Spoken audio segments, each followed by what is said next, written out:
Ekialde hurbiletik etorrita Bilbon dira jada Meltxor, Gaspar eta Baltasar. Bidaia luzea izan da, baina bidaia nahiko antolatuta dago eta nahiko erosoa izaten da. errege magoak oso kezkatuta agertu dira bizi dugun krisi egoeragatik.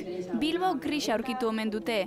Horregatik aurten Bilbo hiria ostadarraren kolorez jantziko dute. Kabalgata larunbat honetan izango da Bilbon. Errege magoak arratsaldeko 6etan Jesusen bihotzetik atera eta udaletxera iritsiko dira. 2 egun falta dira eta badute zeregina. Jantzi hauek kendu, normal jantzi, eta de inkognito Bilboko, Gasteizko eta Donostiako kaleetatik ibili. Larun baterako etxeko txikiak goiz erretiratzeaz gain badute eskari gehiago. Txintxo izateko, gela txukundu, garbitu. Eta zerbait utzi nahi dietenei azken ohar bat. Zerbait uzten baldin badiguztu, alkoholik ez, freskagarriren bat, zeo zer pikatzeko, baina ez askorik. Kamioikada opari eta guztia prest dagoeneko. Txukun bilduta, maitasunez bilduta eta batez ere konpartitzeko prest.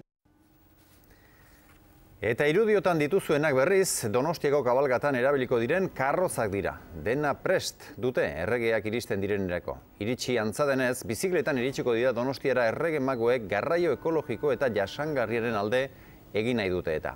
Meltxor, Gaspar eta Baltasarrek udaletxean hartuko dituzte Donostiako haurrak. Gasteiztarrak berriz, Bilasuso jauregian. Gasteizera, trenez iritsiko dira larun batean 3 errege magoak.